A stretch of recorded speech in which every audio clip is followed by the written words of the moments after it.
kita hari ini 30 sampai 45 menit.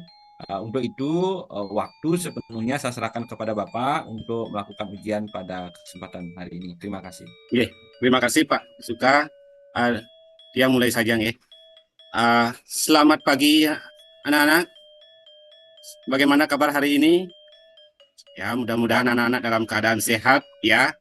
Karena hari ini kita akan mulai pembelajaran yang terbaru di bab terbaru, yaitu tentang pengertian Asta Aiswarya. Nah, sebelum Bapak mulai pembelajaran, Bapak lihat di sini anak-anak mejanya tidak ada yang kosong. Berarti semua untuk hari ini hadir ya. Baik, hadir semua, bagus. Anak-anak, sebelum kita memulai pembelajaran seperti biasa, Bapak akan laksanakan asesmen awal, di mana asesmen ini adalah untuk mengetahui kemampuan awal anak-anak tentang materi yang akan kita pelajari bersama ya. Nah, anak-anak silakan simak ini. Nanti siapa yang bisa silakan diangkat tangan dan langsung menjawab. Ya, Bapak akan tampilkan asesmen awal dulu ya. Ini Bapak anak-anak, Bapak sudah tampilkan pertanyaan-pertanyaan tentang asesmen awal kita. Yang pertama, silakan anak-anak dilihat ke depan, dibaca ya. Yang pertama, Asta Aiswarya secara harafiah berarti siapa yang bisa? Ayo. Ya, bagus. Arya silakan dijawab. Ya, bagus. Jawabannya benar sekali adalah B, 8 sifat kemahakuasaan. Benar sekali. Lanjut, yang kedua. Asta Aiswarya adalah istilah dalam agama Hindu yang merujuk pada. Ayo, siapa yang bisa? Ya, silakan Kadek. Yang di belakang, silakan jawab pertanyaan yang kedua. Apa jawabannya? Iya, benar sekali. Jawabannya adalah D, ya. Itu 8 sifat kemahakuasaan yang Widi atau Tuhan Yang Maha Esa. Selanjutnya, yang nomor 3, tujuan mempelajari Asta Aiswarya adalah untuk. Ayo, siapa yang bisa? Ya, silakan Komang yang ada di sebelah kiri Bapak. Silakan jawabannya. Ya, benar. Jawabannya D. Kan? Semua jawabannya D. Ya, berarti A, mengetahui kekuatan supranatural itu benar, meningkatkan kemampuan spiritual itu benar, C, menghargai kemahakuasaan yang widi itu benar. Jadi jawabannya adalah D, semua jawaban benar ya. Anak-anak, setelah ini ya, setelah asesmen awal, mari kita sekarang masuk ke pada materi. Nah, sebelum masuk materi ya, Bapak harapkan setelah pembelajaran hari ini ya anak-anak itu mampu memahami pengertian Asta Aiswarya. Yang pertama dan yang kedua, Bapak harapkan anak-anak itu mampu menyebutkan bagian-bagian Asta Aiswarya. Ya. Nah, selain itu anak-anak, supaya anak-anak diketahui untuk hari ini kita menerapkan pembelajaran yang disebut dengan problem based learning atau pembelajaran based learning ya. Nanti sebelum anak-anak melakukan diskusi kelompok yang nanti akan Bapak bentuk ya, nanti akan Bapak tayangkan sebuah permasalahan terlebih dahulu, di mana anak silakan menyimak permasalahan itu dan nanti akan didiskusikan. Ya, baik anak-anak, untuk selanjutnya ya sebelum masuk ke materi, ya, Pak ingin menanyakan dulu, ya ini adalah untuk memancing konsentrasi anak untuk nanti memahami Asta Aiswarya. Yang pertama, ya, siapa yang bisa menjawab? Apa pentingnya mempelajari konsep Asta Aiswarya? Ya, siapa yang bisa? Kenapa kita harus mempelajari konsep Asta Aiswarya? Ya, silakan Ketut yang ada di depan. Jawab. Iya, benar sekali. Ya, jawabannya itu. Ya, kita lanjut yang nomor 2. Bagaimana kita dapat menumbuhkan rasa takjub kita dan kagum terhadap kemahakuasaan Tuhan berdasarkan konsep Asta Aiswarya? Ya, silakan siapa yang bisa jawab? Ya, Komang yang ada di baris kiri, silakan dijawab. Ya, benar sekali. Ya, benar sekali. Ya, Nana, itulah beberapa pertanyaan-pertanyaan yang akan merangsang anak-anak merangsang konsentrasi untuk bagaimana pentingnya kita mempelajari Asta Aiswarya. Baik anak-anak, sekarang marilah kita anak-anak perhatikan beberapa materi pembelajaran untuk hari ini. Sekarang Bapak akan tampilkan materi pelajaran yaitu tentang Asta Aiswarya. Silakan anak-anak perhatikan ke depan ya. Jika ada hal yang dianggap penting, silakan dicatat ya, sambil mendengarkan, sambil melihat, silakan dicatat yang dianggap penting. Ya, nanti beberapa hal yang berkaitan ini akan Bapak tanyakan pada anak-anak ya. Silakan dulu dicatat. Nah, Asta Aiswarya ya anak-anak itu terdiri dari dua kata, yaitu Asta dan Aiswarya. Asta itu artinya 8, Aiswarya itu artinya kemahakuasaan.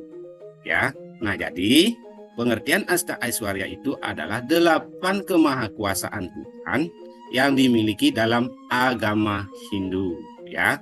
Nah, yang mana-mana saja yang dimaksudkan ke-8 itu, ya, itu akan kita pelajari. Nah, sebelum itu, anak-anak, mari kita perhatikan dulu kemahakuasaan yang widi yang disimbolkan sebuah bunga, ya. Nah, bunga yang disimbolkan sebagai kemahakuasaan itu adalah bunga teratai, atau dalam konsep agama Hindu itu dikenal dengan Padma Astadala. Ya, nah Padma Astadala ini adalah simbol dari teratai dengan kelopak 8 atau 8 kelopak. Nah, di mana 8 kelopak ini itu adalah menggambarkan 8 kekuatan maha kuasa yang widi, yang tak terbatas dan sempurna ya anak-anak. Ya, sedangkan teratai itu adalah melambangkan kesucian, ya, keindahan juga, dan kelahiran kembali, ya. Nanti bagi bunga teratai itu dipakai simbol sebagai kemahakuasaan, ya itulah karena bunga sebagai Padma Astadala. Lanjut anak-anak. Nah, ke-8 kemahakuasaan yang ada dalam Asta Aiswarya. Ya, sebelum Pak lanjut, sudah paham anak-anak apa itu pengertian dan simbol dari Asta Aiswarya itu? Ada yang mau ditanyakan? Ya, sudah paham. Baik, kalau sudah paham, Bapak lanjutkan di sini. Ya, nah ke-8 sifat kemahakuasaan ada Asta Aiswarya dalam agama Hindu. Ya, itu yang pertama adalah anima, anak-anak ya. Anima ini adalah kemampuan Tuhan untuk mengecilkan diri hingga sekecil-kecilnya, mungkin sebesar atom. Kalau dalam pelajaran IPA dikenal dengan istilah atom. Ya, atom itu adalah unsur yang paling kecil di alam semesta ini. Nah, yang widi yang bersifat sebagai anima itu mampu memperkecil diri beliau menjadi sebuah atom ya anak-anak. Yang lanjut yang nomor 2 adalah mahima. Mahima itulah kemampuan Tuhan untuk memperbesar dan meluas tanpa batas ya. Contohnya di sini ya. Di mana dalam cerita Mahabharata, dalam perang Bharatayuda itu ada kisah Krishna yang menunjukkan bentuk beliau ya kepada Arjuna ya. Nah, di dalam percakapan beliau itu ditulis dalam sebuah buku yang dinamakan dengan Bhagavad Gita. Yaitu di sana beliau Sri Krishna menunjukkan kebesaran beliau ya, sebesar alam semesta ini. Lanjut yang ketiga adalah lagima. Itu kemampuan Tuhan untuk menjadi sangat ringan anak-anak ya, seringan-ringannya kapas atau angin yang berhembus ya. Nah, kalau dalam cerita kita bisa lihat dalam cerita Ramayana, Hanuman ya, di dalam Hanuman ini untuk mencari Dewi Sita, beliau itu mampu terbang seringan-ringannya ya dari melewati lautan yang luas atau samudra yang luas ya. Baik anak-anak, kita lanjutkan ya.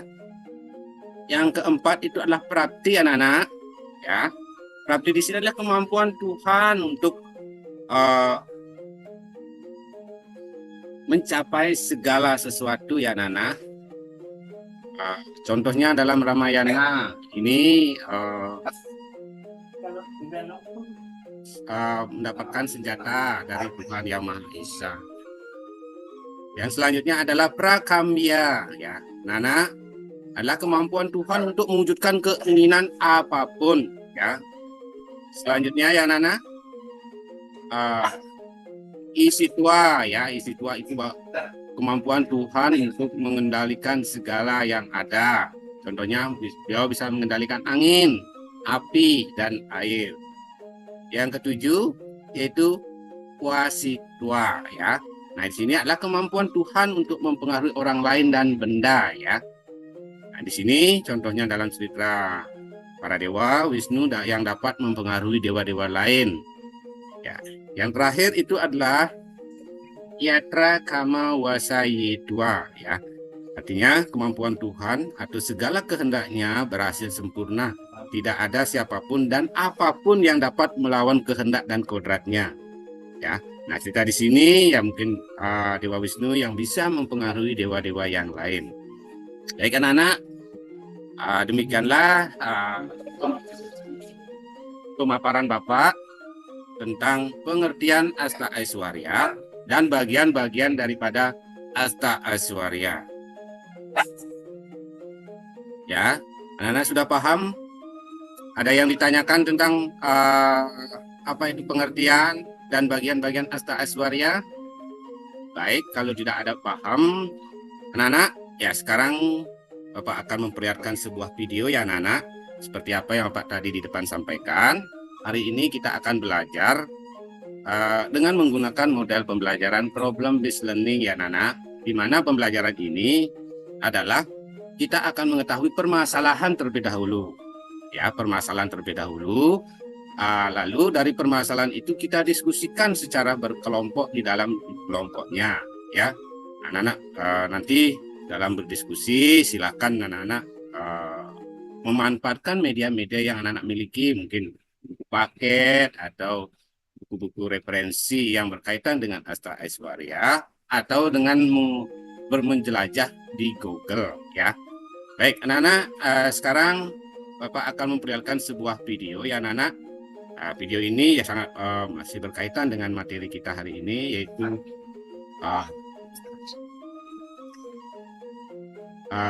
Asta Aiswarya. Baik anak-anak, silakan anak-anak perhatikan video ini.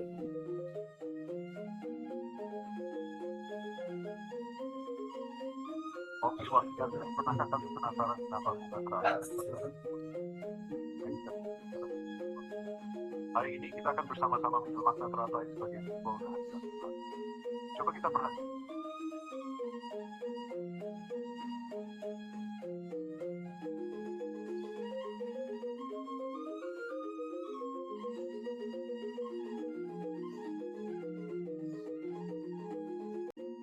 Dalam agama Hindu, teratai sering dihubungkan dengan dewa-dewi seperti Dewi Lakshmi, Dewa Brahma.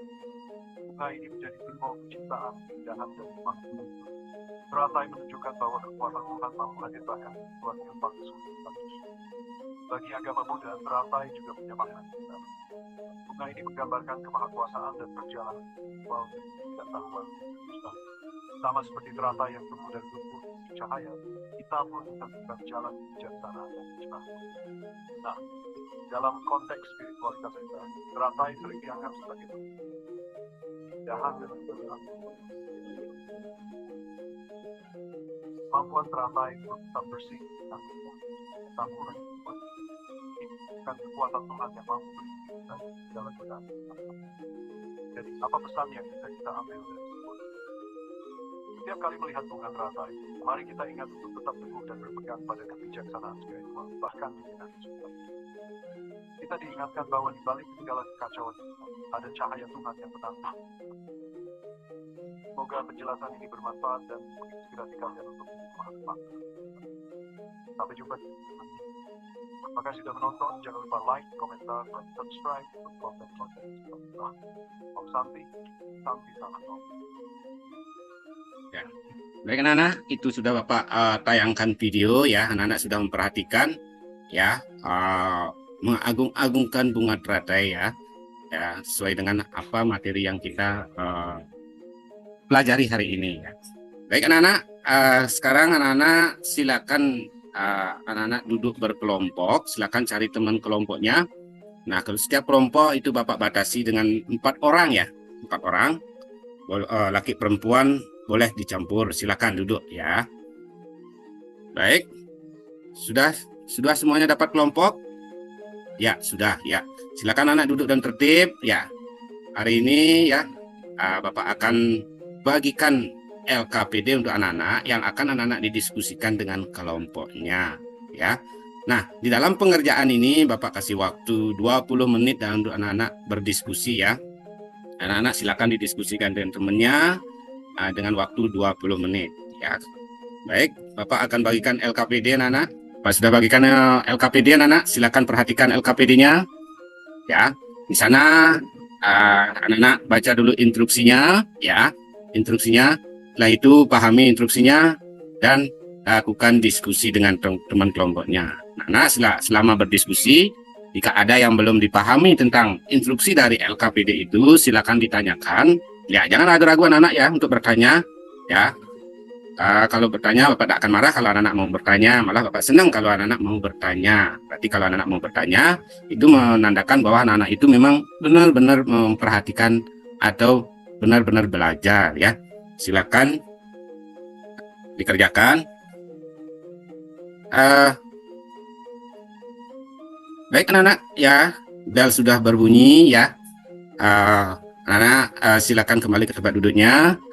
Ya, untuk hari ini Bapak cukupkan sampai di sini karena bel sudah berbunyi, karena sudah selesai jam belajarnya kita hari ini. Nah, nanti kita akan lanjutkan pada pertemuan selanjutnya atau minggu depan ya anak-anak. Nah, untuk pertemuan minggu depan anak-anak silahkan melanjutkan tugasnya itu di sekolah ya. Nanti setelah itu anak-anak silakan mempresentasikannya itu ke depan kelas, dan anak-anak yang lain yang tidak maju ke depan, kalau ada mau menanggapi, kalau pertanyaan ataupun itu silakan diajukan kepada kelompok yang ada di depan ya. Nah, pada untuk kelompok yang ada di depan nanti silakan menanggapi ya atau menjawab pertanyaan dari temannya ya. Makanya dari itu anak-anak harus benar-benar paham tentang apa yang anak-anak buat ya. Baik anak-anak, ada pertanyaan untuk hari ini?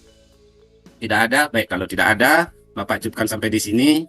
Ya, silakan ketua kelas. Mari kita tutup. Ya, terima kasih ketua kelas sudah menutup pembelajaran hari ini dengan doa. Baik, selamat sore anak-anak. Ya, selamat bertemu kembali di minggu depan ya. Sudah Pak. Ampun nggih. Ya. Baik, Bapak Ketut, saya akan lanjutkan ke sesi tes komprehensif selanjutnya berkaitan dengan apa yang telah sampaikan di dalam kisi-kisi instrumen tersebut. Tadi dalam proses mengajar, Pak Ketut telah mengupload modul ajar ya. Dalam konteks tersebut, saya ingin mengetahui beberapa hal. Yang pertama, bagaimana dalam konteks penguasaan teori belajar ya, yang ingin saya tanyakan. Teori belajar tersebut kan sangat berpengaruh di dalam proses perancangan perangkat pembelajaran. Nah, mengapa Bapak memilih teori tersebut yang Bapak sajikan tadi? Berikan saya tanggapannya, Pak. Makasih Bapak. Teori belajar yang mungkin yang saya terapkan dalam pembelajaran dengan modul ini, ya salah satunya adalah teori belajar konstruktisme Bapak. Karena teori belajar ini adalah menekankan pengetahuan dibangun oleh siswa itu sendiri Bapak ya, melalui interaksi dengan temannya ya, dengan guru ya, dan juga dengan pengalamannya sendiri di dalam kehidupan dia ya. Di sini peserta didik akan dituntut proaktif, terlibat aktif di dalam proses pembelajaran ya.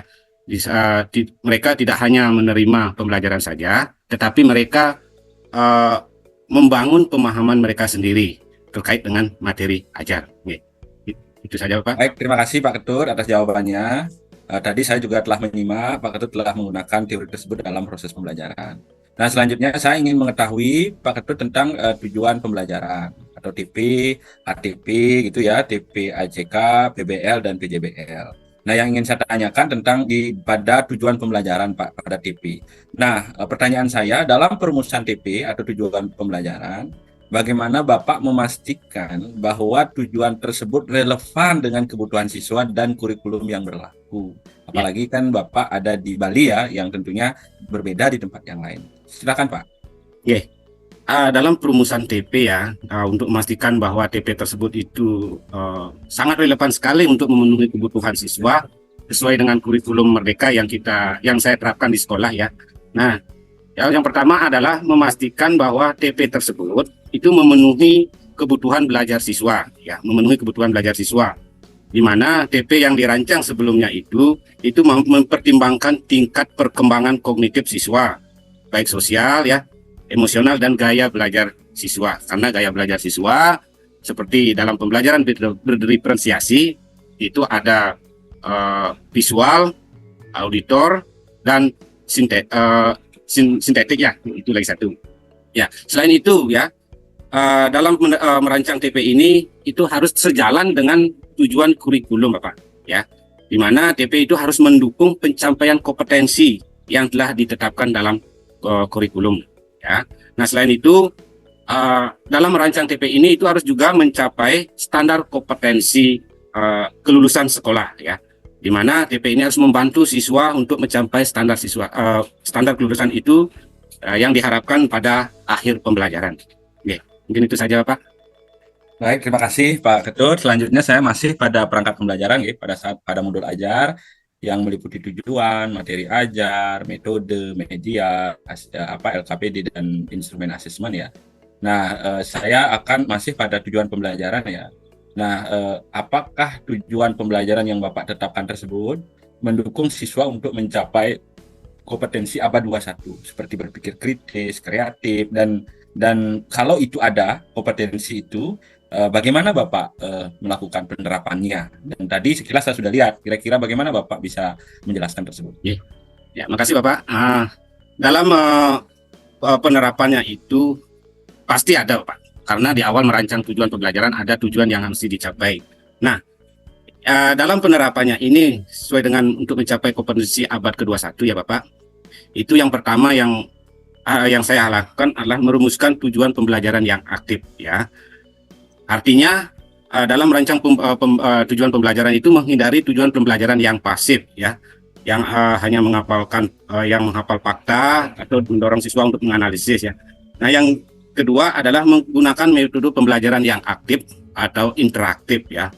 Mungkin salah satunya adalah metode seperti saya terapkan saat ini, yaitu model pembelajaran berbasis learning ataupun pembelajaran berbasis proyek, diskusi kelompok ya, ataupun dalam simulasi.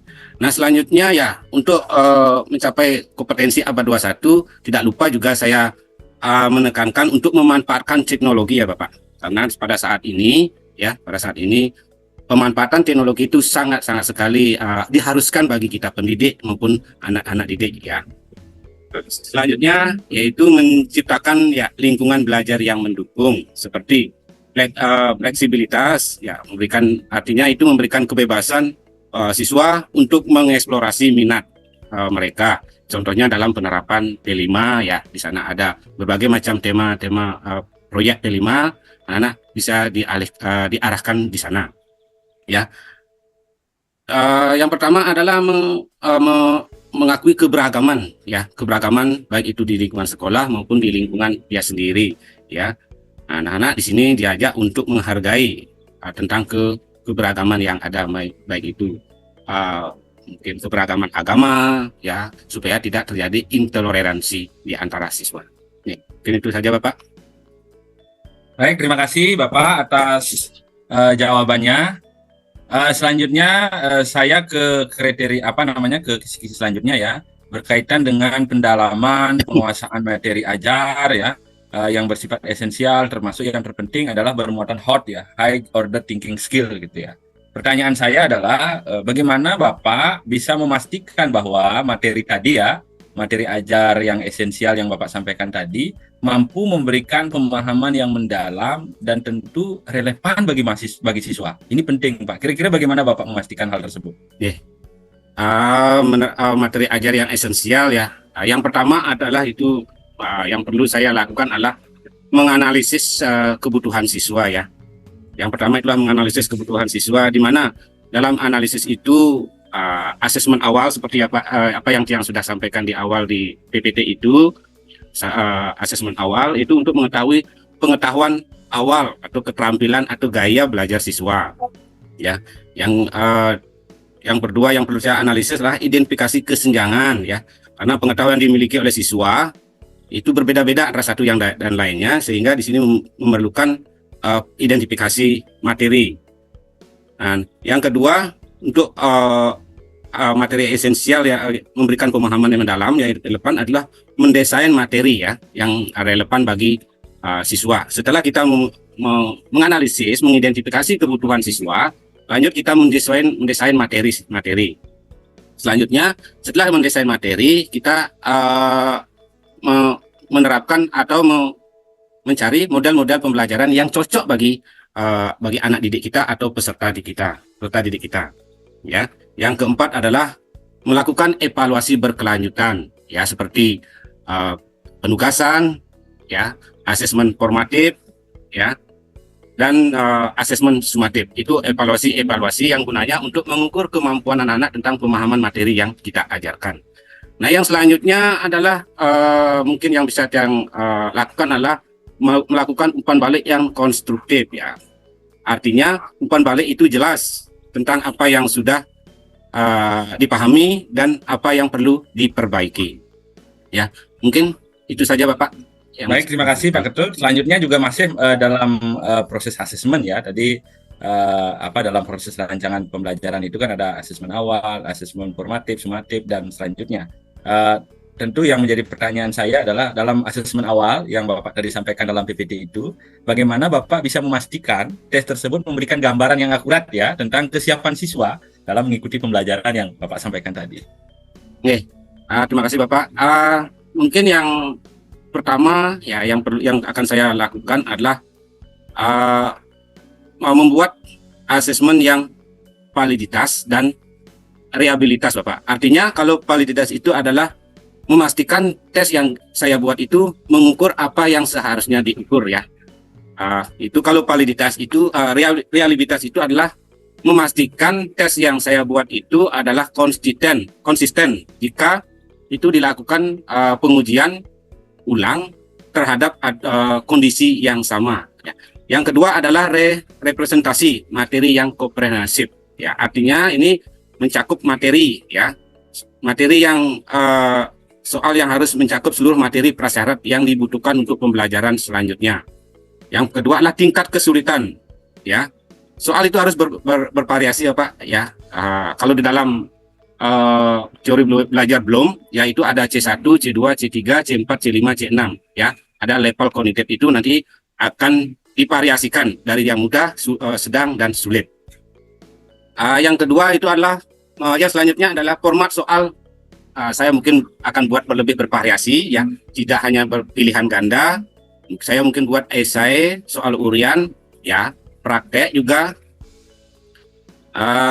Yang selanjutnya adalah kondisi pengujian yang kondusif ya, artinya lingkungan itu harus tenang ya, harus tenang, bebas dari gangguan ya. Yang selanjutnya adalah analisis hasil yang diteliti ya, membuat analisis ya, di manakah kelemahannya, di manakah kekuatannya.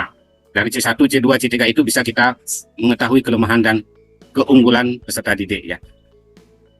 Yang selanjutnya adalah menggunakan berbagai instrumen asesmen Bapak. Ya, tidak hanya kita menerapkan tes tulis saja setiap hari, tetapi ada observasi, ada portofolio, dan ada wawancara. Yaitu selanjutnya adalah melibatkan siswa atau peserta didik dalam proses asesmen ya.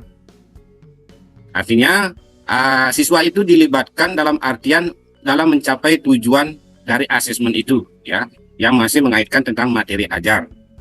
Yang terakhir itu memberikan umpan balik ya, umpan balik yang konstruktif kepada siswa setelah asesmen ya. Mungkin segitu Bapak yang bisa yang sampaikan tentang asesmen. Baik, terima kasih Bapak. Selanjutnya saya akan ke bagaimana Bapak kemampuan merancang proyek terutama penguatan profil pelajar Pancasila dalam prinsip mereka belajar. Nah, pertanyaan saya, bagaimana Bapak bisa melakukan penyusunan profil pelajar Pancasila dengan penguatan karakter pelajar Pancasila dalam proyek ya P5 PVRA tersebut Pak, kira-kira seperti apa? Ya. Makasih Bapak. Yang pertama mungkin yang kita lakukan adalah mengidentifikasi potensi dan kebutuhan ya Bapak. Ya, artinya di sini adalah pelajar atau peserta didik itu membantu mengidentifikasi potensi, minat serta kebutuhan individu setiap siswa. Ya, dengan demikian pembelajaran dapat disesuaikan dengan karakter masing-masing. Selanjutnya adalah menentukan tujuan pembelajaran. Ya, nah dalam profil pelajar ini ya adalah menjadi dasar dalam merumuskan tujuan pembelajaran yang lebih spesifik, terukur, relevan dan berjangka waktu. Nah, di mana tujuan ini akan mengarahkan pengembangan karakter yang diinginkan. Yang selanjutnya adalah memilih kegiatan pembelajaran. Ya, artinya anak-anak diarahkan untuk memilih berdasarkan pada minat ya dari peserta didik. Yang terakhir adalah evaluasi pengembangan karakter ya, di mana profil pelajar ini adalah menjadi acuan dalam mengevaluasi pengembangan karakter siswa, perubahan dan kemajuan siswa ya, itu dapat diukur secara berkala. Ya, sekian Bapak, terima kasih. Baik, mungkin terakhir ya wawancara kita berkaitan dengan PTK. Mungkin Bapak bisa menyampaikan apa judul PTK Bapak, terus mengapa Bapak mengambil judul tersebut, terus apa yang Bapak harapkan dari hasil PTK tersebut, Pak. Silakan, Pak. Ya, terima kasih Bapak. Nah, judul PTK saya adalah dalam memenuhi tugas PPG di sini, yaitu penerapan model pembelajaran ya, problem based learning untuk meningkatkan hasil belajar siswa di kelas 8F SMP Negeri 1 Abang. Ya. Nah, adapun tujuan saya membuat PTK di sini ya, itu ada dua tujuan yang bisa saya sampaikan di sini, yaitu yang pertama adalah tujuan umum dan tujuan khusus. Tujuan umum di sini adalah tujuan yang lebih luas sifatnya, yang ingin dicapai, misalnya meningkatkan kualitas pembelajaran, meningkatkan prestasi siswa, atau mengembangkan model pembelajaran. Nah, kalau tujuan khususnya adalah itu lebih spesifik, lebih khusus dari tujuan umum, di mana ini meningkatkan kemampuan siswa dalam memecahkan suatu masalah, meningkatkan motivasi belajar siswa, atau meningkatkan hasil belajar siswa, dan meningkatkan efektivitas penggunaan media pembelajaran tertentu. Ya, kenapa saya memilih judul ini dalam tugas PPG saya? Karena judul dengan model pembelajaran based learning ini adalah model pembelajaran yang sangat menantang bagi saya dan bagi siswa, karena nanti permasalahan yang akan saya tampilkan adalah tentang bagaimana anak-anak itu kesehariannya di rumah ya, di dalam kehidupan sehari-hari itu dikaitkan dengan materi ajar yang ada di sekolah, sehingga dari pengalaman itu anak-anak akan mampu memahami ya bahwa apa yang dilakukan itu bisa dikaitkan dalam pembelajaran. Dan di samping itu ya salah satunya adalah saya mengangkat ini adalah untuk mengetahui tingkat ketuntasan ya, karena di dalam PTK saya mengangkat 2 siklus ya. Siklus pertama itu adalah belum mencapai ketuntasan, dan siklus kedua adalah mencapai ketuntasan. Nah, dari hasil inilah saya bisa memotret, melihat siswa, apakah siswa itu sudah mencapai ketuntasan atau belum. Oke, sekian Bapak, terima kasih. Oke, baik Bapak, saya telah menyimak dari awal bagaimana Bapak melakukan simulasi terhadap pair teaching. Selanjutnya Bapak juga telah bisa menjawab beberapa pertanyaan yang muncul dalam kisi-kisi atau instrumen yang telah ditetapkan. Secara keseluruhan Bapak telah mampu menguasai dengan baik ya beberapa hal yang memang telah diamankan. Terakhir nih Pak, berkaitan dengan penguasaan kitab suci, mungkin Bapak bisa memilih salah satu ya sloka, baik itu di dalam Trisandil maupun Kramaning Sembah yang dilantunkan. Setelah itu Bapak bisa menyampaikan makna yang terkandung di dalamnya, dan mungkin Bapak bisa kontekstualisasi di dalam sekolah. Di sekolah kira-kira Bapak bagaimana proses pembelajaran atau mengajarkan sloka, mengenalkan sloka kepada anak-anak. Untuk itu dipersilakan Pak. Ya. Baik Bapak, saya akan mengambil salah satu bait Trisandil ya, bait pertama ya, bait pertama. Om Burbuasu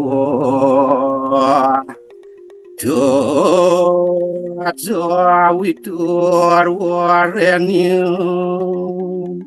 Wargu dewa siadiamahi yono pracudaya. Oke. Nah, makna yang terkandung dari apa yang Tiang lantunkan tadi adalah kurang lebihnya, oh Tuhan, ya, oh Tuhan yang menguasai tiga alam, berbuah-suah, kami memusatkan pikiran pada kecemerlangan dan kemuliaan yang widi.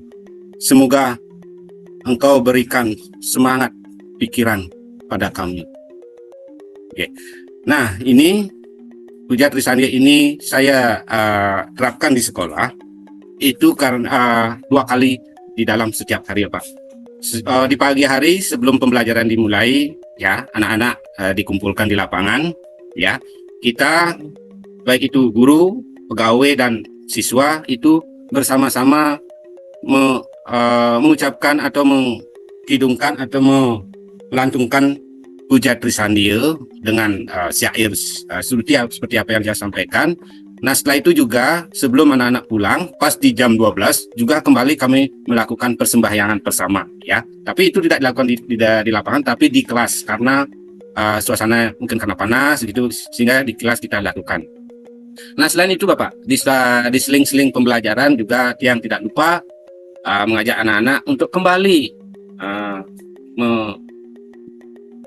mengingat anak-anak supaya mereka tidak bosan-bosannya untuk selalu berdoa dengan Puja Trisandia. Oke, terima kasih Bapak. Baik, terima kasih Bapak atas apa yang disampaikan berkaitan dengan penguatan atau pemahaman tentang sloka ya atau kitab suci. Dengan berakhirnya Bapak menyampaikan hal tersebut, artinya Bapak telah mengikuti ujian komprehensif secara keseluruhan ya, apa yang ada ditagih di dalam instrumen itu. Nah, saran Tiang sebenarnya komprehensif ini adalah dalam rangka memastikan agar peserta didik atau Bapak ya selaku mahasiswa PPG bisa mengikuti tahap selanjutnya. Karena dalam tahap selanjutnya itu Bapak harus PL ya atau PKM namanya praktek kemampuan ajar yang sekiranya apa yang didapatkan di dalam peer teaching maupun komprehensif inki akan menjadi bekal Bapak dalam proses tahap selanjutnya. Termasuk bagaimana Bapak nanti menyelesaikan PTK ya. PTK yang akan menjadi jurnal ilmiah yang nantinya harus terpublikasi. Nanti untuk selanjutnya akan disampaikan oleh Kak Prodi. Demikian Bapak untuk hari ini komprehensif hari ini silakan keluar setelah itu rekamannya disimpan dengan baik itu karena akan ditunjuk nih harus diupload di YouTube. Pastikan tempatnya mungkin sudah sudah terbiasa ya Bapak menemukan rekamannya agar tidak hilang. Di saya juga saya simpan tetapi di akhir setelah N di Zoom ini baru bisa download. Demikian Bapak, saya akhiri dengan para Santi. Om Santi. Terima kasih Bapak. Santi. Om Santi Santi. Oke.